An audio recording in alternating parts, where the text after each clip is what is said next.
for a show? Yes. Yes. All right. Well, this performer that you're about to meet is a 20-year-old magician from Arizona. He is a two-time international award winner with the International Brotherhood of Magicians. And this is his first weekend performing here at the world-famous Magic Castle. So please give a warm welcome to Geno Ploeger!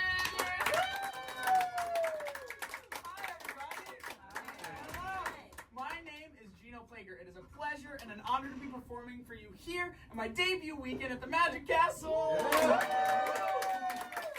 keep saying that for 5 more years just to get that reaction. I love it. You know, as a magician, I think that I look at magic in a very interesting way, which is believing in the impossible, making the impossible possible. And I saw this at a boutique in Arizona that I thought actually represented magic in a very interesting way. It's a Rubiks Cube that somebody put inside a bottle. Now, this glass hasn't been tampered with, and it is a fully functioning Rubiks Cube, so it is an impossible object made possible. Now, I love this thing. However, there is one thing that really bothers me about this, which is the fact that someone took the time to put a cube together inside a bottle and put it in mixed up. So I thought it'd be a cool trick if I could solve the cube. Watch.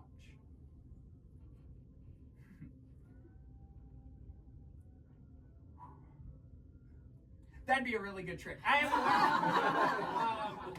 Maybe one day I'll learn that trick, but for now, I guess we'll leave it at that. But speaking of learning tricks, I think it's very important, since we're here at the Magic Castle, since you guys are all seeing so much magic, I think it's important for everybody to learn a little bit of magic. Do you guys want to learn a magic trick? Yeah. Do you guys want to learn a coin trick?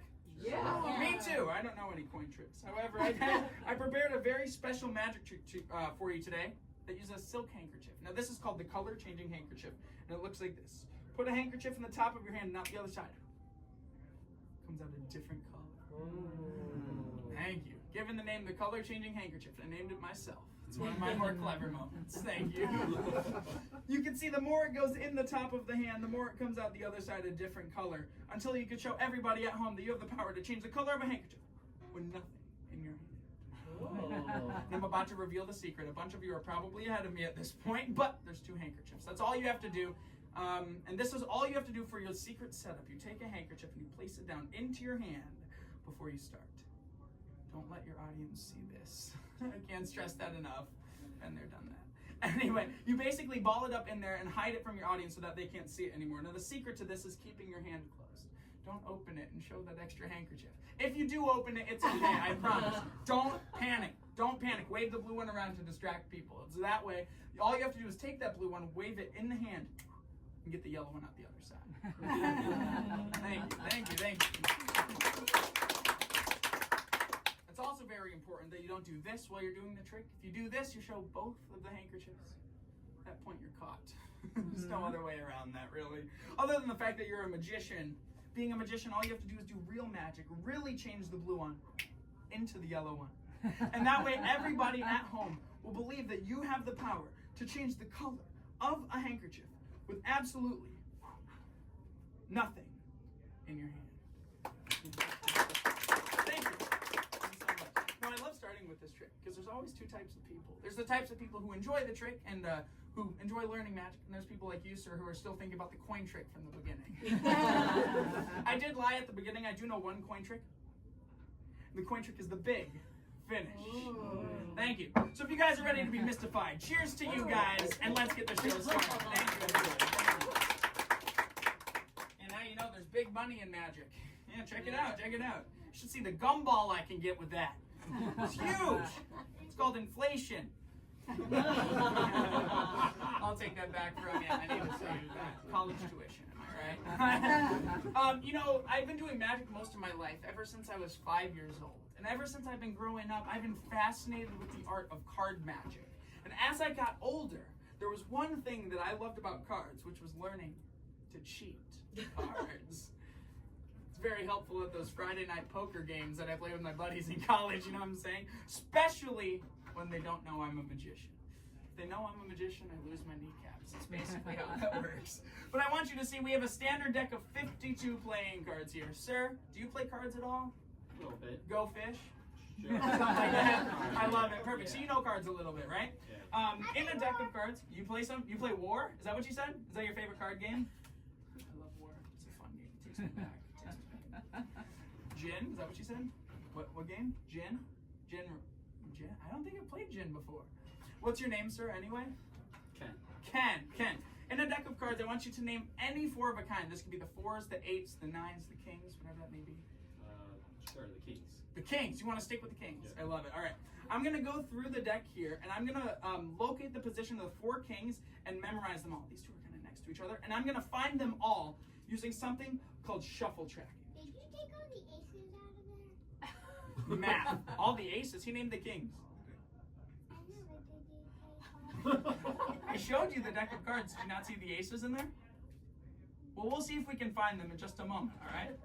Ken, you name the four kings. I'm going to find the kings one at a time using shuffle tracking. The first one is actually just a little bit lower than the top, about 15 cards down. With one cut like this, I should be able to find a card.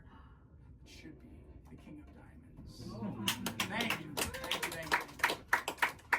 The next one's the king of clubs. It was a little bit farther down, kind of right above half, right about there. 25 cards down. That should be the second one. Got it. Thank you. No, I'll show you. All right. That's the second one. The third king, I don't even have to touch the deck. You know why? You named any card. You named any number. It was the king. Look at the third one. Ta-da! Was it a coincidence? Or was it magic? You'll never know. No, Ken, I think it's only appropriate, since I found the first two kings using a little bit of sleight of hand, I thought that you should find the third king. But all you have to do is yell out stop whenever you feel like it. Stop! I got confused. Does that feel good? Or do you feel good? Yeah, that's good. Are you sure? Yes. You said stop at any point in this deck of cards. You could change your mind. Right. However, the card that you said stop at was the third.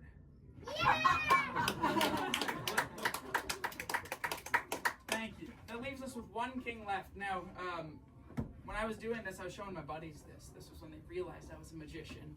They weren't very pleased. I had to give their money back. And my buddy took my deck of cards out of my hand, threw it on the ground, and said, "Find it now, magic boy." All right. We had cards shuffled face up into face down, making a big old chaotic mess of cards and making it nearly impossible to find the king of hearts. It could be face up, it could be face down, it could be any one of these 52 playing cards. However, Ken, how good do you think your intuition is? Pretty good. You feel like it's good. Do you think, out of the 50-50 shot, do you think the king of hearts is face up, or do you think it's face down? Face down. Face down. Yeah. Most people guess face down. I know it's face down. You know why? Because I do magic. All I have to do is the secret magic move. Did you see it? That's the moment that every single card in the pack goes back to normal. Except for one right there in the middle, and that is the fourth and final king.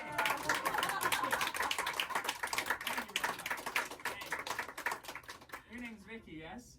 You're just like my buddies that I play poker with. You see, when I ask them to name a four of a kind, they always tell me to find the aces. I think it's very important because it's the best winning hand, right? You named the kings. It was very close. However, aces beat kings. So I'm going to find all of the aces, but I'm going to make it a little more difficult. I'm going to find them with one hand. Ooh. Thank you. Thank you, Mom. One-handed, and I'm going to find all four at the exact same time. Watch close, with one cut from the center of the pack. Should be four cards. Don't get ahead of me, because these four cards are none other than the kings. Because we have the four cards sitting over here. Those are the 1, the 2, the 3, the 4 aces.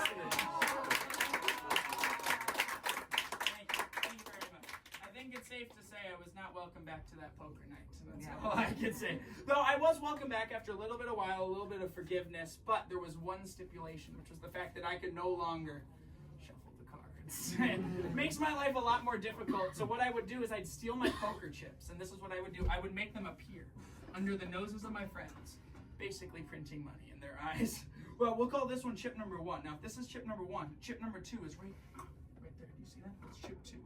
So we have chip number 1, chip number 2, chip number 3. You just have to see it. It's right about here. Right there. Wait. That's 2 chips. Let me try this again. A lot of people miss it. We have chip number 1, chip number 2, chip 3. It's actually up in the air, right about there. Do you see that? Wait, that's 2 chips. Let me try this one more time. We have chip number 1, chip number 2. A lot of people don't see chip number 3. You see it right here? Do you see it? It's because it jumps back with the rest of them. Take a look. That's all 3 chips. Thank you, thank you, thank you. magician and I can make these chips appear one at a time. I can also make them disappear, but you have to watch very closely. Watch the first one in the hand. Do you see it? It's gone. I love it. Thank you guys for that little boost of the ego. We have 2 chips left. Watch the second one. That's called dropping the chip. The second one goes in the hand. A lot of people don't see it because it vanishes. Finally, the third one in the hand. Do you see it? Look, gone. But like I said before, I make these chips appear one at a time. Sir, no individual clapping. Thank you. We have chip number 1. We have chip number 2. Chip number 3 is always the hardest because you have to hold it up in the light like this, and a lot of people miss it because it's on the table. Oh. Thank you, guys. Thank you. Now, I do want to try a little bit of an experiment with these 3 chips. We'll see how well I can make this work. It's a little bit of an observation test to see how well you guys can pay attention, or parents to see how well those drinks are kicking in. You see, we do have 3 chips. The object of this trick is simple. I'm going to get 1 chip to jump from one hand to the other, but you're not going to be able to see it. So focus on the 3 chips and the 2 hands.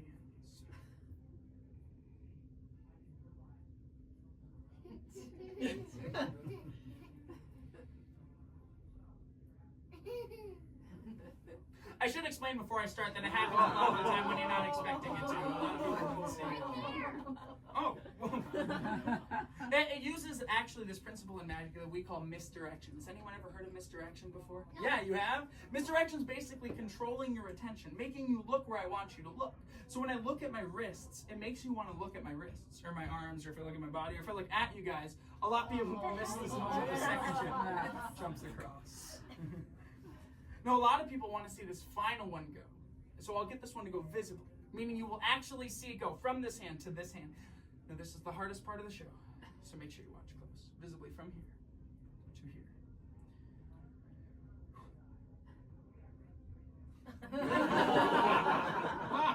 Thank you. No, that's too easy. I would never do that to you. But we're going to make it a little tougher. What I like to do is I like to take the chip and conceal it from view, which makes it a lot harder to follow, especially when I go near the pocket. A lot of people never know. Do I drop it in the pocket, or do I keep it in the hand, or does it end up with the rest of them? Take a look. That is 1, 2, and 3 chips. Thank you, guys.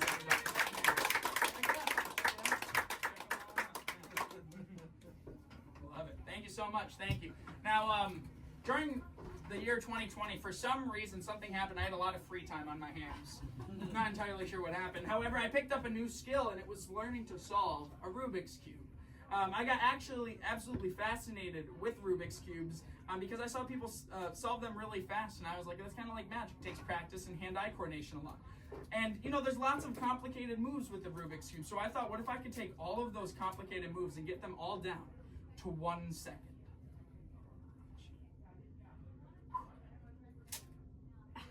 Whoa. 6 sides completely solved. Thank you for that round of indifference. Thank you. I'm just messing with you. A lot of people think that when I do this that I'm using sleight of hand. Why? Why would someone think that? Magician. I have actually found a way to solve the cube that's completely sleight of hand free that a lot of people haven't seen before. Completely sleight of hand free in the air. Thank you. I'm gonna slow it down for you guys. This is simply, I mix the cube up to around 20 moves away from solve. So you guys can see this being mixed up on all 6 sides completely here. When I mix the cube up to around 20 moves away from solve, let's say this is 20 here, you can see how there's a little bit of patterns. But I want you to picture if the cube is only 10 moves away from solve. Then picture if the cube is only 7 moves away. Then picture if the cube was only 1 move away. Until it would be fully solved. Thank you. Now there's often 2 questions that I get with this trick. The first thing is it a trick cube? No, it's not a trick cube. It is a normal cube. You can give me any Rubik's Cube. The second thing is that people often think that since I'm mixing the cube up that I have something to do with it. So I'm going to hand this to you. I want you to start mixing the cube up. When you feel good, pass it to the next person. Let's let everybody get a little bit of a chance to mix the cube up. And as you guys are mixing the cube up, I'm going to tell you guys a couple of facts about the Rubiks Cube. It was invented by a guy named Erno Rubik, and there were 2 things about the Rubik's Cube he didn't know when he invented this toy. The first thing was that it would become the #1 selling toy of all time. which I thought was fascinating, over Barbie. Yeah. And the second thing that he didn't know was how to solve it. Which sounds strange, but this guy spends years creating this complex puzzle cube, and he has no idea how to get it to that solved state that we all try to achieve with it. Now, obviously, it's super complex. Uh-oh, a little piece fell off right there. That's okay. Don't worry about it. It happens. Boom. There you go. I'll pass it on. There we go. But anyway, if you guys had to guess, because of how many different ways you can mix a cube up, how many, like a number, what would you guys guess? If you guys had to guess how many different ways you can mix a cube up? 10,000. 10,000? Any other guesses? It's a little bit higher. 10 million. 10 million. No, the number is actually so high, it's the number 43 quintillion. It's the number 43 with 18 zeros after it. They actually say that if you gave everybody on Earth a Rubik's Cube and had them mixing them since the beginning of time, you would never have two cubes that would match. Meaning every time you turn this cube aggressively like that, it means you're essentially making history. Now, we've had a bunch of people touch this cube. I will take it back from you. Amazing. Do you want to touch it? Yeah. For sure. It's okay. Just ruin the trick, why don't you? That's all right. No, it's okay. This right here is your piece of history, right? This is what you guys created. Now, there's actually people out there in the world who solve these really fast. From completely mixed up, the world record to solve a Rubik's Cube, it's like 3.5 seconds, which is fascinating. Now, I don't know what the blindfolded solve is, but I'm going to try to solve this cube, your cube, inside the darkness of the bag. But I need you guys to count me down from 5. Are you ready? Yeah. Go! 5, 4, 3, 2, 1. Ta-da! Thank you. Thank you. Completely solved. You guys don't seem impressed.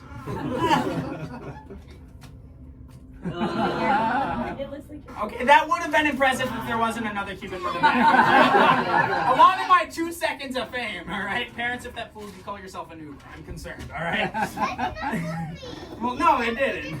That was a different cube. Yeah, unfortunately. I know. I cheated.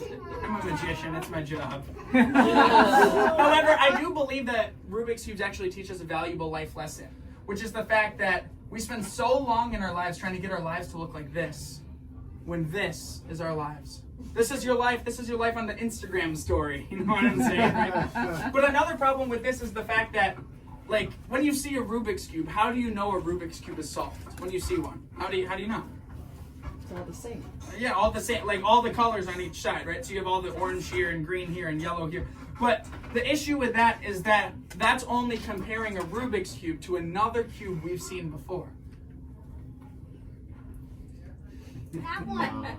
Yes. You see, this cube's been sitting here the entire time, but after all of you mix that up, take a look.